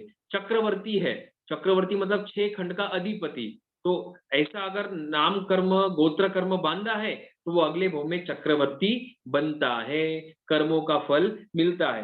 तो कर्म के फल में संदेह नहीं रखना है, अशुभ के भी नहीं और शुभ के भी नहीं। अब आगे है अमूढ़ दृष्टि, अमूढ़, मूढ़ मतलब मूढ़ता, मूढ़ता मतलब मोहनीय कर्म के उदय से, और दर्शन मोहनीय कर्म के उदय से, मतलब जो जिनेश्वर भाषित धर्म है बहुत सारे नियमों के कारण, और भगवान तो कह रहे त्याग करो, तपस्या करो, इंद्रियों को कंट्रोल करो, इंद्रिय का निग्रह करो, इसके कारण मुझे ये धर्म में रुचि नहीं है, तो मुझे अन्य धर्म आकर्षित कर रहे हैं। तो या फिर कुतीर्थियों को वृद्धिशाली देखकर, उनके पास अनेक प्रकार की लब्धियां देखकर उनके तरफ आकर्षित नहीं होना है, वो है अमूढ़ दृष्टि। ठीक है। पांचवा है उपब्रुवना, मतलब गुणी जनों को देखकर उनके गुणों की प्रशंसा करना है, उनके अवगुण को प्रकट नहीं करना है, मेरे खुद के गुणों को प्रकट नहीं करना है, और मेरे अवगुणों को गुरु भगवंत के समीक्ष निंदा और गर्हा करना है, ये उपब्रुवना। आगे है स्थिरीकरण, कोई अगर व्यक्ति, धार्मिक व्यक्ति, चाहे वो श्रावक हो या साधु हो, धर्म से डिग रहा है तो उसको अनेक प्रकार से समझाकर धर्म में स्थिर करना, ये है स्थिरीकरण। और वात्सल्य, वात्सल्य, वात्सल्य मतलब साधर्मियों के प्रति वात्सल्य भावना रखना। अब वात्सल्य भावना मुख्य रूप से उसको धर्म में आगे कैसे बढ़ाना, ये प्रथम होना चाहिए, और दूसरा है कि भाई अगर वो आर्थिक दृष्टि से कमजोर है लेकिन धर्म करना चाहता है तो इस तरह से अर्थ का सहयोग मतलब पैसे का सहयोग कराकर उसके मन को शांत रखकर वो धर्म में आगे उसको बढ़ाया जा सकता है। वो है वात्सल्य अनुकंपा। और प्रभावना, प्रभावना मतलब जैन धर्म की अनेक प्रकार से प्रभावना करना। प्रभावना का अर्थ प्रचार नहीं होता है। टीकाकारों ने भी प्रभावना का अर्थ किया है कि प्रभावना भावना, मैं अपनी आत्मा को सम्यक ज्ञान दर्शन चारित्र से भावित करूं, जिन वाणी से भावित करूं, वही प्रभावना कहलाती है। ठीक है। और प्रभावना फिर प्रवचन देकर अलग अलग प्रकार के व्रत नियम और तपस्या कर कर प्रभावना होती है, लेकिन मुख्य रूप है कि मैं अपनी आत्मा को धर्म में स्थिर करूं। तो इस प्रकार से ये 8 दर्शन के 8 आचार है जिनका पालन हमको करना चाहिए। फिर ये हो गया दर्शन का विभाग। फिर आगे बताते हैं चारित्र। बस और दो चार 4-5 गाथा बाकी है। चारित्र में बता रहे हैं कि चारित्र 5 प्रकार के कहे गए। 25 बोल के थोकड़े में भी हम बोलते हैं कि चारित्र 5। पहला है सामायिक चारित्र, छेदोपस्थापनीय चारित्र, परिहार विशुद्ध चारित्र, सूक्ष्म संप्राय चारित्र और यथाख्यात चारित्र। शॉर्ट में हम देखेंगे सामायिक चारित्र। आज की भाषा में अगर बात करें तो सामायिक चारित्र मतलब छोटी दीक्षा, छेदोपस्थापनीय चारित्र मतलब बड़ी दीक्षा, परिहार विशुद्ध चारित्र मतलब एक अलग प्रकार की वो तपस्या है। जैसे यहाँ पर कोई आयम्बी लोली करता है, कोई उपदान तप करता है, जैसे अलग अलग प्रकार के अनुष्ठान है, रत्नावली कंकावली तपस्या है, वैसे परिहार विशुद्ध एक अलग प्रकार का चारित्र है जिसमें 9 मुनि होते हैं, 18 महीने का वो एक साइकिल होती है, तो वो कहलाता है परिहार विशुद्ध चारित्र। सूक्ष्म संप्राय चारित्र मतलब 10वां गुण स्थान, जिसमें मात्र सूक्ष्म लोभ अभी बाकी है। और यथाख्यात चारित्र 2 प्रकार के हैं, छद्मस्त और केवली, या फिर उपशांत और क्षयिक। तो इस तरह से वर्णन किया हुआ है। ये 5 चारित्र है, शॉर्ट में आपको बताया हुआ है। और छेदोपस्थापनीय चारित्र मात्र पहले और 24वें तीर्थंकर के शासन में ही होता है। परिहार विशुद्ध चारित्र भी मात्र पहले और 24वें तीर्थंकर के शासन में ही होता है।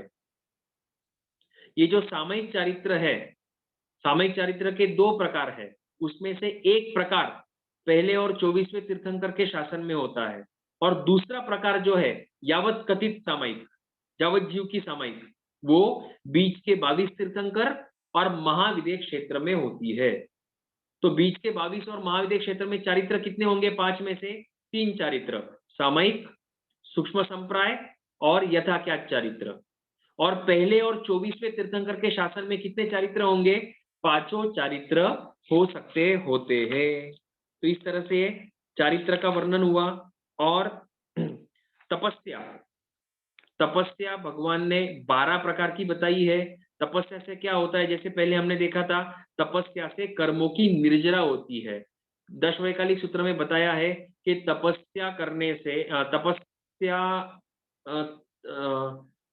कोई अगर तप करता है तो उसमें इस लोक की प्रशंसा की इच्छा नहीं करनी चाहिए, परलोक में मेरी प्रशंसा हो इसकी इच्छा नहीं करनी चाहिए, या कोई मेरी ये श्लाघा करे मतलब प्रशंसा करे उसकी इच्छा नहीं करनी चाहिए, या अन्य कोई भी 5 इंद्रियों के भोग मुझे प्राप्त हो इसकी इच्छा तपस्या के द्वारा नहीं करनी चाहिए। तो क्या करना चाहिए? एकांत रूप से निर्जरा के लिए तपस्या करनी चाहिए। चाहे आप एक नवकार्सी करो, एक पोरसी करो, एक उपवास करो, मेरा लक्ष्य क्या होना चाहिए? अनंत अनंत कर्मों की निर्जरा का लक्ष्य होना चाहिए। तपस्या 12 प्रकार की बताई है, उसमें से 6 बाह्य है और 6 अभ्यंतर है। नाम आप जानते होंगे, 6 बाह्य और 6 अभ्यंतर। बाह्य इसलिए कहा जाता है कि प्राह्य कर कर वो शरीर के ऊपर असर करती है, और बाह्य तपस्या बाहर दिखाई देती है। अभ्यंतर तपस्या मुख्य रूप से आत्मा के ऊपर असर करती है, मुख्य रूप से, और वो जल्दी से प्रकट भी नहीं होती है, मतलब बाहर लोगों को समझ में आवे ऐसी नहीं होती है, इसलिए बाह्य और अभ्यंतर कहा गया है। बाकी बाह्य तप में भी अनंत निर्जरा होती है, और अभ्यंतर तप में भी उसी तरह से अनंत कर्मों की निर्जरा होती है। अब आगे 35वीं गाथा और 36वीं, 2 गाथाएं बाकी है। 35वीं गाथा में भगवान बता रहे हैं सारांश रूप में कि नाने न जानई भावे, ज्ञान से क्या करता है जीव, द्रव्यों को जानता है, मतलब जानकारी प्राप्त करता है। दंसनेन यह सद्द है, श्रद्धा से क्या, दर्शन से क्या करता है, श्रद्धा करता है। तो सम्यक दर्शन से वो इन तत्वों पर श्रद्धा करेगा। चरित्रेन निगिन्नहि, चारित्र से, जिसमें तपस्या भी रही, नीचे क्रम, चारित्र से वो आश्रमों का निरोध करता है। मतलब जब हम सामायिक लेकर बैठते हैं तो 18 पापों का त्याग होता है, 5 आश्रमों का त्याग होता है, तो आश्रम रुक जाते हैं। जो महाव्रत लेंगे उनके तो जीवन भर के लिए आश्रम रुक गए। और तवेन परिसुज्जयी, तपस्या से क्या होता है, परि मतलब चारों तरफ से शुद्धि होती है, कर्मों की निर्जरा होती है। तो नाने न जाने भावे, दन से न यह शब्द है, चरित्रे न निगिन्नई, तवे न परिसुज्जयी। और उपसंहार के रूप में 36वें अध्याय में भगवान फरमाते हैं कि महर्षि मुनि महात्मा संयम और तप से पूर्व में किए हुए कर्मों को क्षय करके सभी दुखों से रहित होने के लिए ज्ञान दर्शन चारित्र में पराक्रम करते हैं और उसके फल स्वरूप सिद्ध गति को प्राप्त करते हैं। मुनि कौन होते हैं, साधु कौन होता है कि जो ज्ञान दर्शन चारित्र में पराक्रम करता है और पूर्व में बांधे हुए कर्मों का क्षय कर कर अंत में मोक्ष को प्राप्त करता है। तो इस तरह से हमारे ये 28वें अध्ययन के 36 गाथा पूरी होती है, जिसमें भगवान ने ज्ञान, सम्यक ज्ञान, दर्शन, चारित्र, तप, इसका स्वरूप मोटा मोटी बताया हुआ है, जिसके ऊपर हम, जिसका आचरण करके हम अंत में मोक्ष को प्राप्त करेंगे। भगवान की वाणी के विरुद्ध कुछ कहने में आया हो तो मिच्छामि दुक्कडम। किसी को कोई प्रश्न है?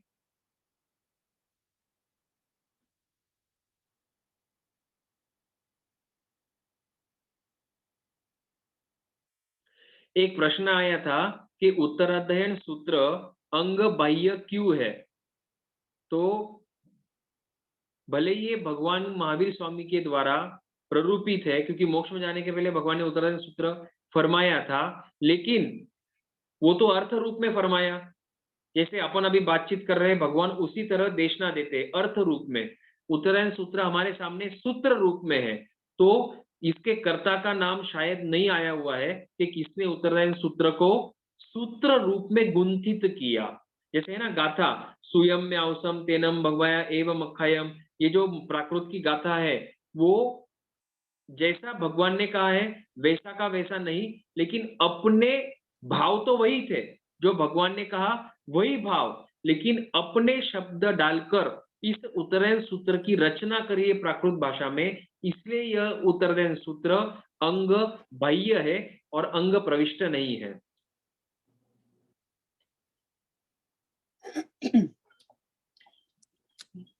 एक प्रश्न आदर्श भाई, हाँ। प्राय यह बात सामने आती है कि अभी पंचम आरा चल रहा है, तो समय को देखते हुए कुछ परिवर्तन होना चाहिए धर्म करने के तरीकों में।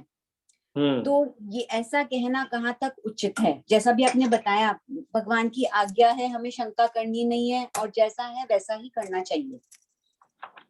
बराबर है। अब ये जो प्रश्न आज हमको उठा है, क्या भगवान को पता नहीं था कि पंचमारा आने वाला है?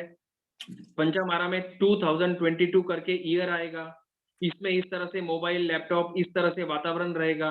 भगवान को तो पूरा पता था और उसी को ध्यान में रखकर, पंचम आरा को ध्यान में रखकर ही भगवान ने प्रतिपादन किया है। अब हमको खुद होकर उसमें चेंजेस करने की कोई आवश्यकता नहीं है। और पीछे जो हमने इसी उत्तरायण सूत्र का 26वां अध्ययन समाचारी नाम का अध्ययन देखा था, वो समाचारी अर्थात करने योग्य नियम विधि जो साधु संतों की होती है। समाचारी वे नियम होते हैं जो पूर्व आचार्यों के द्वारा किए पालन किए हुए हैं, और वे नियम होते हैं जो आगमों से विरुद्ध नहीं जाते हैं, जो आगमों से सम्मत होते हैं। तो आगम से विरुद्ध जाकर कोई भी समाचारी नहीं बनती है, और अगर समाचारी ऐसी बन जावे तो फिर वे समाचारी वाले साधु नहीं कहलाएंगे, ऐसा आगम में बताया हुआ है। आप वो 26वां अध्ययन भी देख लेना। तो समाचारी वही होती है जो आगम सम्मत है। अच्छा, इस पंचम आर्य में क्या नहीं कर पा रहा है? विहार तो कर ही रहे हैं साधु, गोचरी तो ला ही रहे हैं। अब गोचरी में गवेषणा उनको ज्यादा करना पड़ रहा है, क्योंकि देवकी रानी जैसे यहाँ पर बहुत कम बचे हैं कि साधु के गोचरी की गवेषणा का ऐसा ध्यान रखे कि उनके नियम भंग ना हो। हमारे घर पे आए तो कभी हम झूठ भी बोलते थे कि भगवान गुरु भगवान आपके लिए नहीं बनाया है, इस तरह का झूठ हम बोलते। तो साधु को और गवेषणा करनी पड़ती है, तो इसमें उनको अधिक मेहनत लगती है। हमको लगता है कि हमने उनके पात्रे में आहार डाल दिया तो उनको शांति होगी, लेकिन अगर नियमों का भंग हो गया तो फिर उनके चारित्र में शांति नहीं होती है। तो हमारे कारण से उनको अधिक गवेषणा करनी पड़ रही है, और वो कर भी रहे।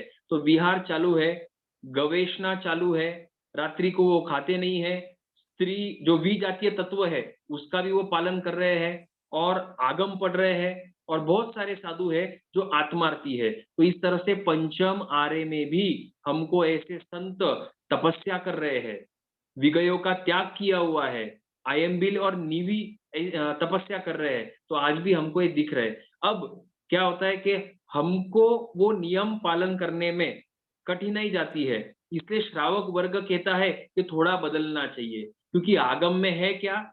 आगम में हर जगह पर 5 इंद्रियों का निग्रह करने के लिए बताया है, कंट्रोल करने के लिए, मन वचन काया को गुप्त करने के लिए बताया है, तपस्या और त्याग में आगे बढ़ने के लिए बताया है, और वो करना अत्यंत कठिन है।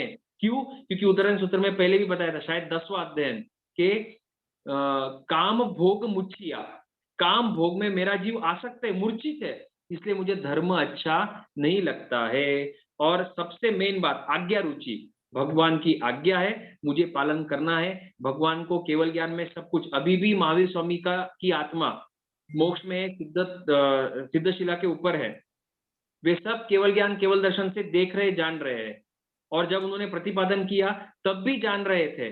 तो उनके ज्ञान में कुछ भी खोट या अधूरापन नहीं रह सकता है।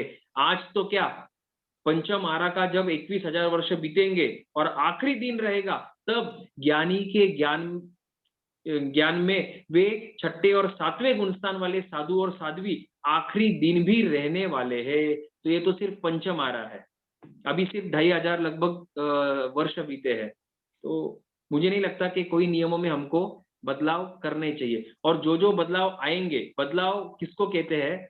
समाचारी में भी बदलाव होते हैं, लेकिन वे बदलाव 5 महाव्रतों को सुरक्षित करने के लिए किए जाते हैं, उसको बदलाव कहते हैं। ढीले करने के लिए नहीं किए जाते कि भाई साधु है चलो ये नियम में ढिलाई, उस नियम में ढिलाई। इनफैक्ट उन नियमों को और टाइट किया जाता है इस तरह से कि उनके 5 महाव्रत सुरक्षित रहे।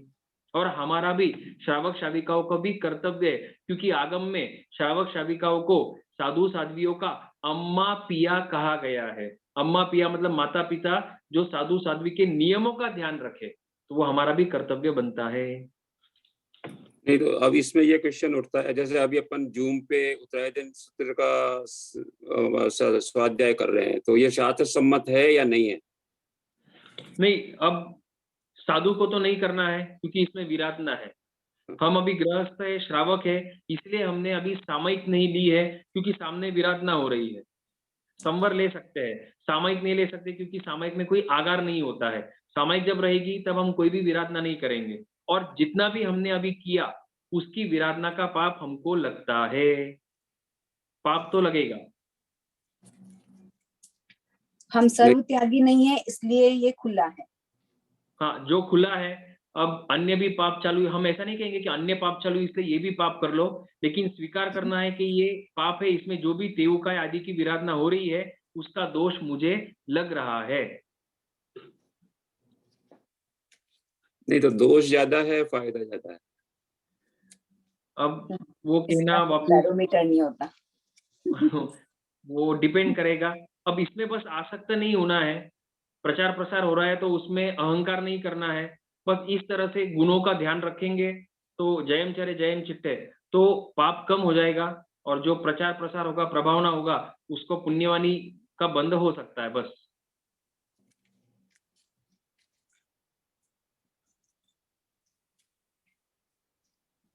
चाहे साधु हो श्रावक हो, आज के टाइम में जो रूल्स दिए गए हैं वो सर्वमान्य हैं, यूनिवर्सल है, भगवान की आज्ञा है, हाँ हाँ तो वो मानने का ही है। हाँ, वो तो मान्य करना ही है, वो तो यस, ये ठीक सब है। नहीं, रूल। पर समय के साथ परिवर्तन तो हुआ ही ना।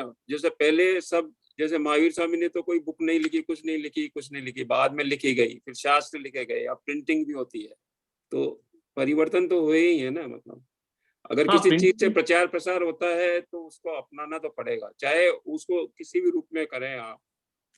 नहीं नहीं, बेसिक पॉइंट यही है सिर्फ कि अगर मैंने पचकान लिया हुआ है कि मैं अभी जीवों को नहीं मारूंगा, तो मैं मार नहीं सकता हूँ। अगर मैं मारता हूँ तो व्रतों में दोष लगेगा। हाँ, वो यही तो है, बेसिक। तो ये जो वो तो अपन प्रिंटिंग वही ने जो भी कर रहे हैं उसका आगार या जो, वो तो है ही कि अपन जो कर रहे हैं शास्त्र, तो पर आज की परिस्थिति में अपने को करना पड़ रहा है, इसलिए कर रहे हैं। मतलब हाँ बराबर है। तो जो भी प्रिंटिंग होती है उसमें जो महाव्रतधारी है वो इन्वॉल्वमेंट नहीं लेंगे, इन्वॉल्व नहीं होंगे। जो भी है वो गृहस्थ करेगा, श्रावक करेगा। तो जितना हाँ, जितना कर रहा है उतना उसको पाप लग रहा है। और अगर वो भाव पूर्वक कर रहा है, निस्वार्थ भाव से कर रहा है, तो उसका पुण्यवानी का पलड़ा ज्यादा रहेगा, पाप का कम रहेगा। लेकिन इसमें पंच महाव्रतधारी इन्वॉल्व नहीं हो सकते हैं। हाँ, नहीं वो तो है ही। वो तो जो भी विराधना का कार्य है उसमें साधु साध्वी इन्वॉल्व नहीं हो सकते बस। और उनका तो क्या, हम अगर औषध में है, 8 प्रहर का हाँ, औषध लिया भी, हाँ, वो भी अपने व्रत लिया हुआ है तो अपन भी इन्वॉल्व नहीं हो सकते। हो, बस बस वही बेसिक है, बाकी तो ठीक है। और इसीलिए तो हम गृहस्थ कहलाते हैं कि हमने पूरा त्याग नहीं किया हुआ है। जब खुले हैं तब तो खुले ही हैं, नियम लेके फिर उसमें भंग नहीं कर सकते। हाँ बराबर है। बराबर। थैंक यू आदर्श भाई for the beautiful description. Thank you so much. मांगलिक, आज थोड़ा सा ज्यादा हो गया, 1.5 घंटा हो गया, लेकिन मांगलिक या मंगलिक गुरुदेव की आज्ञा से चत्तारी मंगलम अरिहंता मंगलम सिद्धा मंगलम साहू मंगलम केवली पनत्तो धम्मो मंगलम चत्तारी लोकुतमा अरिहंता लोकुतमा सिद्धा लोकुतमा साहू लोकुतमा केवली पनत्तो धम्मो लोकुतमो चत्तारी शरणं पवज्जामि अरिहंते शरणं पवज्जामि सिद्धे शरणं पवज्जामि साहू शरणं पवज्जामि केवली पनत्तम धम्मम शरणं पवज्जामि। ये 4 शरणा दुर्गति हरना सुगति करना और न शरण कोई होय, भव्य प्राणी करे आराधन अक्षय अमर पद होवे। सभी को जय जिनेन्द्र, खमत खामना। जय जय। जय Jinendra, thank you so much. Thank you.